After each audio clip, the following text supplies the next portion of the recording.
This story is called A Fair Partner's Wife. Exposes her husband and my wife. I am Richard, a 42-year-old electrical engineer, living a happy suburban life in a peaceful neighborhood in Virginia Beach, Virginia. For the last 15 years, I've been married to Patricia, an extraordinary woman, a doting mother and a respected high school English teacher in our community. We are parents to two beautiful children. Our delightful 12-year-old daughter, Charlotte, and our vivacious son, Henry, who just turned 8. Our life was the embodiment of the ideal family existence, a comfortable 4-bedroom house, a playful family dog and the ever-symbolic white picket fence. Our marriage was built upon the foundation of shared respect and common ideals within our circles. We were affectionately dubbed the Dream Team, a couple that represented stability, reliability and unconditional support. We rolled out the storms that shook many marriages. We reveled in the good times and we were pillars of strength for each other during the tough phases. But as the years flowed, I found myself engulfed in a situation I had never envisioned. Patricia was always engrossed in her work, frequently bringing it home grading assignments and crafting lesson plans. Late into the night, she exuded passion for her profession, regularly attending educational conferences and seminars and going the extra mile to provide the finest learning experience for her students. However, over the past few months, a lingering unease began to pervade my thoughts about her unusually frequent late nights and extended weekend absence. She'd been joining more professional development seminars than normal, and her grading sessions were extending into the wee hours. I attributed it to the demanding end-of-school year period or possibly some added responsibilities she had undertaken. Unfortunately, there was a nagging, unsettling inkling that persistently haunted my senses. I shrugged it off numerous times, convincing myself that I was merely overthinking.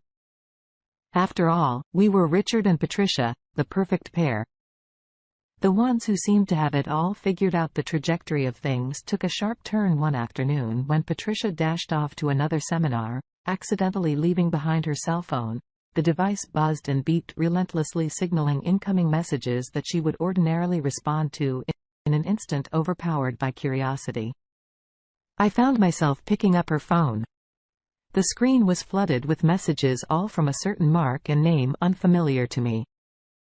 As I scrolled through the seemingly benign work-related conversation, I found myself spiraling into the depths of suspicion and apprehension. Was my wife, Patricia, the woman I entrusted my heart and life to, having an affair? The messages between Patricia and this Mark were businesslike, but it was their frequency and a subtle undertone of familiarity that seemed out of place.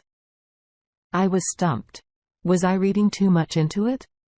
I was unsure if my own insecurities were feeding these suspicions. But damn, I couldn't shake off this feeling that something wasn't right. Over the next few days, I found myself increasingly preoccupied with Patricia's actions. I became aware of her long phone conversations, her secretive smiles while texting, and her excursions that took longer than usual. She remained engrossed in her phone, and her late-night grading sessions became more prolonged. One evening while Patricia was in the shower, I decided to look into her phone again, hoping to dispel my growing unease. As I scrolled through the flood of messages, a particular exchange caught my eye. It was a plan to meet at a quaint coffee shop outside town, a spot not renowned for its relevance to the educational community. With a sinking feeling in my stomach, I replaced the phone just as I heard the water stop running. I decided to confront Patricia the next day as we sat down for breakfast, the kids chattering away, oblivious to the silent storm brewing between their parents. I took a deep breath and asked Patricia about Mark. She looked at me slightly taken aback and then explained that Mark was a fellow teacher from a neighboring school district and they were collaborating on a new English curriculum project. Her explanation was pause and her reaction genuine. My worries seemed baseless. After all, networking and collaboration are fundamental to professional growth. However, the seeds of suspicion had already germinated in my mind. Each late-night working session, every secretive phone call was now water nourishing these seeds. Could it be that my perfect Patricia, my wife of 15 years, was not so perfect? After all, the next few weeks were a grueling test of patience and endurance. I wrestled with my thoughts, oscillating between bouts of guilt for doubting Patricia and moments of despair. When suspicion took the helm, I knew I had to be certain before accusing Patricia of anything. An unfounded accusation could spell doom for our relationship, irreversible damage that I wasn't prepared to inflict on our marriage. I decided to take a methodical approach to gather undeniable proof before challenging Patricia about the nature of her relationship with Mark. I began my clandestine investigation, delving into Patricia's social media, her frequent locations, call logs, and anything that could either confirm my fears or assuage my suspicions. It felt unethical to invade Patricia's privacy like this, but I was left with no choice. I needed answers. And the only way to find them was to navigate through this uncomfortable path. During my investigation, I found several pictures of Patricia and Mark together at different places, at the coffee shop, at a park, and even at an art gallery. They were always in a group with other colleagues, but something about their body language seemed off. They were a bit too close and a bit too comfortable. Every discovery, every subtle hint strengthened the looming specter of betrayal. The detective work took a toll on me. I had become distant, more reserved, losing myself in the vast sea of uncertainty and despair. Charlotte and Henry began noticing the change. They couldn't comprehend the sudden alteration in their father's demeanor. I tried to maintain normalcy for their sake, but the mask was cracking as I sank deeper into this private investigation. Each day was becoming harder to face. I held on to a sliver of hope, hoping that my fears were unfounded. That Patricia, my loving wife, was still the woman. I thought I knew the woman who stood by me through thick and thin. But the more I dived in, the more elusive the truth seemed. The decision was agonizing, but I couldn't live in the shadow of a doubt any longer. I decided to hire a private investigator. I knew I needed irrefutable proof before confronting Patricia. I can only imagine the fallout if my accusations were baseless. I found an experienced, private investigator in my area. I handed him the details I had gathered while waiting for the private investigator to do his thing. During this time, my relationship with Patricia suffered significantly. Conversations were short, interactions were limited, and our home was filled with silent tension. She sensed a change in me but blamed it on stress at my job.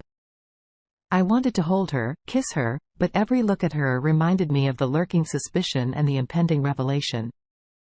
3 weeks later, the private investigator called me into his office. As I sat down, the private investigator gave me a file. As I flipped through the photographs and conversations he had gathered, my world came crashing down.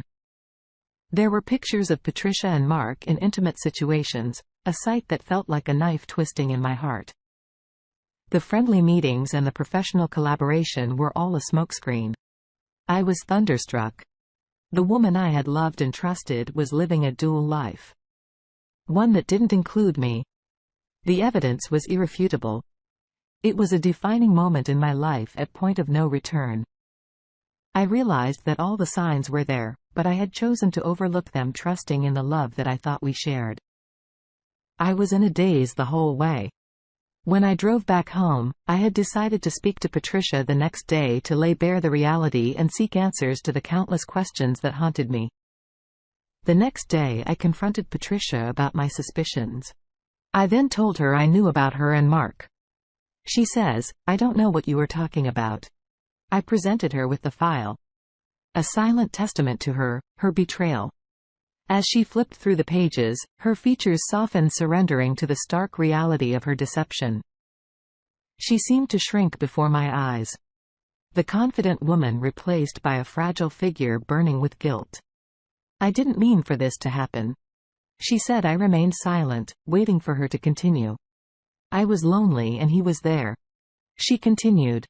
"It was just a moment of weakness that turned into many." "Why didn't you talk to me?" I asked. She sighed. "I don't know," she replied. "I was selfish. I guess I didn't want to hurt you. I convinced myself that it was harmless, that it wouldn't affect us, but it did affect us." "Patricia," I said, "it affected me. I'm sorry." She said her voice choked with regret, but the apology felt hollow and afterthought to a relationship scarred by betrayal.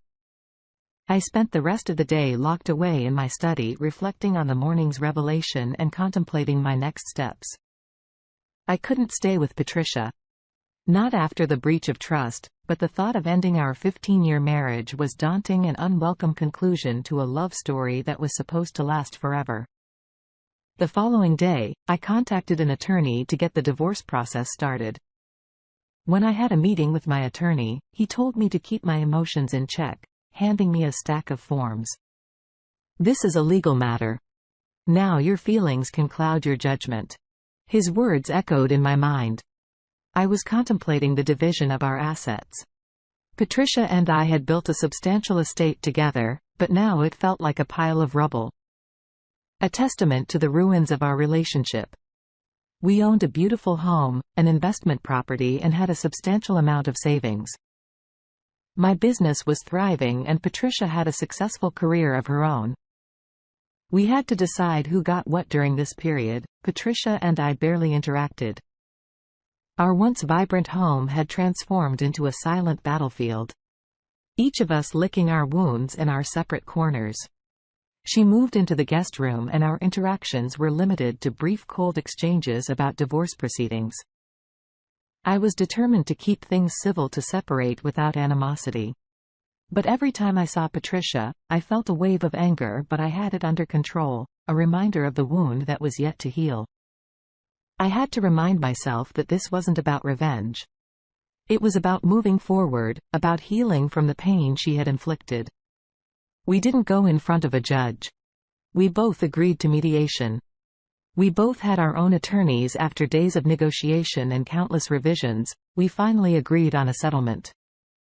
Patricia would keep the house while I opted for the investment property and a larger share of our savings. Our joint assets were divided equally and we decided on fair alimony. Patricia apologized again, but I was beyond the point of accepting apologies. A few weeks after the settlement, we had to figure out a schedule with the kids that was heartbreaking. Not seeing my kids, Charlotte and Henry, every day, we both agreed on 50-50 custody going forward. The kids were totally left in the dark. But in the end, something strange happened. I was going to lightly expose my cheating wife. But Mark, my ex-wife's partner's wife, found out about the affair and blasted her and her husband all over social media. He was reprimanded at his school and my ex-wife was reprimanded, but neither one of them was fired or suspended. Mark's wife ended up filing for divorce from him. She ended up keeping the house, losing custody of his kids and paying alimony and child support. I don't know what the amount was. All I want now is to be there for my kids and be a good father and make sure they are in a safe environment. Patricia has contacted me a few times pitching reconciliation and I responded with, "I don't think so. I don't trust you anymore. Let's just be good parents to our kids."